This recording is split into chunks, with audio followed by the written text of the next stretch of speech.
If you're looking for a class in Alien's Fireteam Elite that can control the endless hordes of Xenomorphs for your team, look no further than the Technician class. What's up friends, it's Livid here, one half of the team behind Legacy Gaming, and today we are here to bring you our endgame Technician build, so you know what playstyle, weapons, and perks will help you tackle the most challenging content in the game.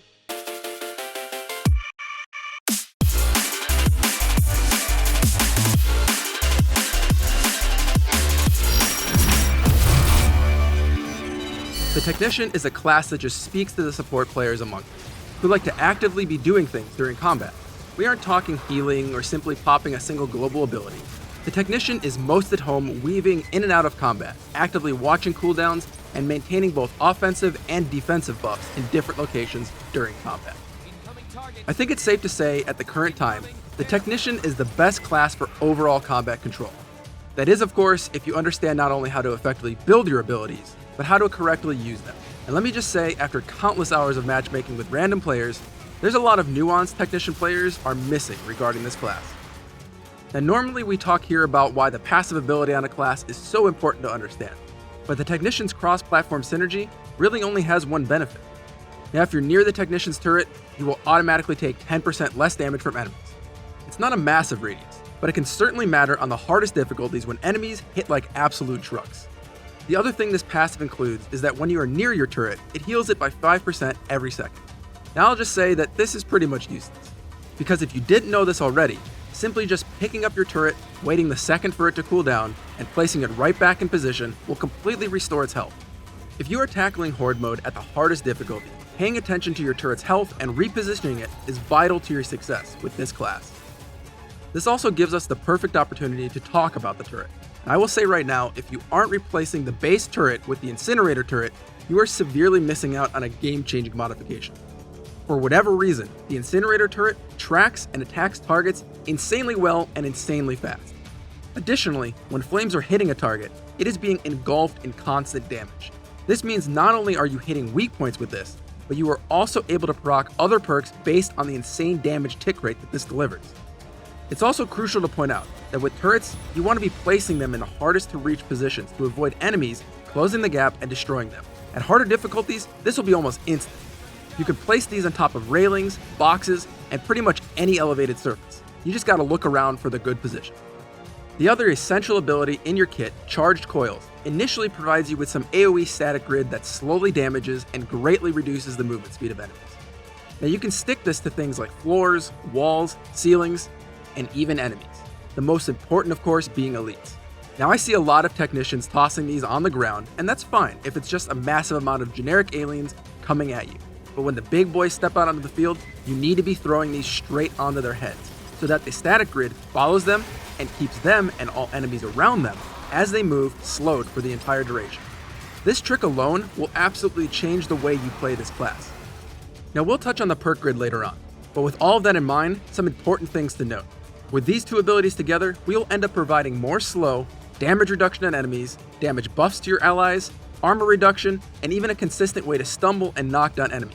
It's a support class that controls the flow of combat, but can also jump right in and contribute to the damage when it's needed. Now, let's get into the meat of the build.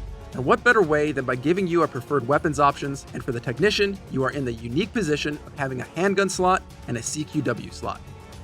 For the handgun slot, look no further than the old tried and true Kramer 50 Magnum. This thing is the definition of a hand cannon in Alien's Fireteam Elite, boasting damage and weak point damage that is up there with most endgame rifles. You'll have access to this weapon early, and getting this thing to a 4-star rank will give us a 10% boost to accuracy, tightening the overall spread of the weapon. You'll also get a flat 5% effective range boost, and the real game changer here is the 4-star rank that grants an additional 5% range and 2.5% damage for 5 seconds whenever you reload. Now you can simply fire a single bullet and reload before a big elite and ensure that the high damage is even higher. For the attachments, we'll start with the small muzzle slot. Now the vented flash hider is easily the only choice here, as it will not only give you another 25% weak point damage on a weapon that already has high weak point damage, but also grant you up to 25% additional range just by landing your shots. Now for the small magazine, this is another attachment that is simply the best in slot. I'm talking about the quick loader. Sure, the 30% max ammo is excellent on a weapon with somewhat low ammo reserves, but the real reason you use this is to get 10% of your magazine back on kill. Now with a magazine capacity of 8, you're going to get around 1 round back on each kill, and if you're landing those headshots, you can nearly achieve infinite ammo on most difficulties, and just more efficient ammo reserves on the hardest difficulty. The last attachment is in your medium optics slot, and we're going for the green dot sight. As you probably understand by now, this weapon benefits from weak point damage and range, so with this, we are adding 20% and 30% respectively. I won't even bother with an alternate weapon for this slot because I believe this one just provides everything you need to tackle the entire range of enemy types and difficulties with this class. For the CQW slot, there are 2 choices that I really like here, and this is up to both preference and how safe you can be under the pressure of team damage being turned on. Now the first weapon choice, and kind of a running burn theme of this build, is the Type 99 Incinerator that you can pick up from the armory vendor. This is a weapon capable of dishing out a ridiculous amount of damage on multiple targets incredibly quickly. That also goes for your teammates. You will kill your teammates in a split second with this, I'm warning you now. It's also really important to get your weapon to a 4-star rank, because you will get up to 10% additional fire rate, 10% stability to keep on target better, and even a 5% fuel efficiency that just makes your relatively low ammo reserves go just a bit further. And with a combination of the flared breech internal magazine, the hollow sight small optics, and the Miller Twist rifling barrel, you're looking at a straight shooting stream of fire that not only stumbles your target, but also slows enemies by 50%. You see where I'm going with this? Now the replacement for the Type 99 Incinerator, and probably the safer route for most, is the X43 Barrage Flechette SMG, the better of the SMGs in our opinion. Maxing out the 4-star ranks of this weapon will give you what can only be described as a laser beam of bullets, as your accuracy can and will increase by a max of 15% just by doing damage. Now this SMG also boasts a really solid base weak point damage, so for our attachments, we want to lean more into weak point damage, accuracy, and ammo reserves, which is why the Vented Flash Hider small muzzle, the Quick Loader small magazine, and the Hybrid Sight small optics just work out perfectly for this weapon. The X43 also has a sizable magazine capacity of 60 rounds. Utilizing that busted magazine that gives you 10% of your magazine back on kill keeps this weapon churning out lead. With the weapon basics out of the way, it's time to talk about the Perk Grid, and for the technician, you really want the perfect synergy between your turret and charge coils. We do this in the following way. Beginning with our sentry turret, we already talked about making sure we have the incinerator variant, just because of how much more effective it is compared to the other 2, and frankly, even the consumable turrets. Also, you'll want to slap on dynamic delivery system, as it will cause your turret to spit out flames 10% faster and deal 25% more damage to armor, which is incredibly useful when everything around you is moving at a snail's pace. Now this can honestly be where you stop in terms of the direct turret modification, but I personally also like to give my flame turret a 22% increase to its damage via the Force Multiplier 4 perk, because I find it goes a long way with thinning out regular and special aliens. It even puts some serious damage in on elites. On the charge coil side, you should be doing everything you can to buff the duration and radius that the coils affect. The longer you can keep these running, the more often you will have more to throw already off cooldown for when you need them. To achieve this, we use both Extended Duration 4 and Extended Duration 2 for that 35% duration, meaning even with 3 coils out, you should always have another ready at all times for elites. Couple that with Enhanced Reach 3, and you'll have elites controlling the rest of the horde for you. We also want to slap on Compatibility Matrix, so that when your coils are deployed, you will receive a 10% damage buff for each coil that is out, up to 30%. Now add in Disruptive Technology, and you will reduce the damage of everything being affected by these coils by a massive 25%. Now the last few perks are here to make use of the synergy between your incinerator turret and the charge coils. Creative Pain Point solutions make both you and your turret deal 10% more damage to slowed enemies. Resonating Impact will make it so whenever you or your turret stumble a target, they'll take 10% more damage for 6 seconds. Also, your turret now gains a 10% chance to stumble. When this is on an incinerator turret, you'll be making most of these aliens seem like they're completely wasted. You can then attach deep leverage to this, making it so when you or your turret shoot a target that was just affected by Resonating Impact, they get a 15% chance to be knocked down. And let me tell you, this happens a lot. The caveat is that each target can only be knocked down this way once every 10 seconds. By that point, your team will have killed them. The final perk here is Down and Out, which is actually a Demolisher perk, so you have to level that class.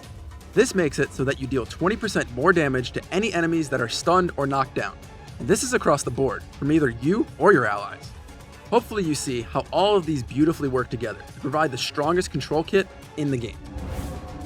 Now this part will be brief as it always is. It's what consumables play really well with this class, and frankly any class that you can bring into harder Hoarder mode runs, and even mission levels. And honestly, this is the same one on all of our builds. Cryo Grid gives you a large ring of CC that slows enemies by a significant amount, making both your weapons and your teammates able to sit back and fire on their targets with ease and deal more damage. Vulnerability assessment drones should also be in the other slot, as when these are online, your entire team gets a 25% boost to weapon damage and range, making you hit harder and from a safer distance. It's just a solid combination of more slow and more damage. Pretty easy. Now last up, let's talk about team composition when you have a technician occupying one of the slots. Now you're going to be weaving in and out of fights between your teammates to keep their lanes of enemies under control, and your team will need to build around further boosting damage and outright kill potential. For this reason, we really recommend the tried and true combo of the Demolisher and Gunner. The Demolisher, as shown in our endgame build, brings some hard CC to the table, stellar damage on all enemies, and fills out your front line within your charge coils to keep it safe. Now the Gunner, also showcased in an endgame build guide of ours, gives you a massive on-demand fire rate and damage buff, as well as just a little bit more hard CC. And there you have it, our lights out endgame technician build. If you have any questions, you know what to do. Leave us a comment in the section below. We do our best to answer each and every question we see, and we'd be happy to help you out if you have any questions. If you enjoyed this video, we'd love some support. We're chasing our year-end goal of 150,000 subscribers. So if you love video games and you want more in-depth reviews and fresh content in your feeds almost every day, please consider hitting that thumbs up and subscribing to the channel. It's still the single best way to help channels like ours reach new audiences. We also invite you to join our Discord. We've got a great community of around 7,000 members and even a section for Aliens Fireteam. So check out the link in the description below to join today. Finally, if you like everything we stand for here at Legacy Gaming and you want to support us just a little bit more, you can now do so by becoming a member. For just a few bucks, you're helping to evolve the channel and take our community to the next level. My name is Livid, and from everyone here at Legacy Gaming, thanks for watching, and play on!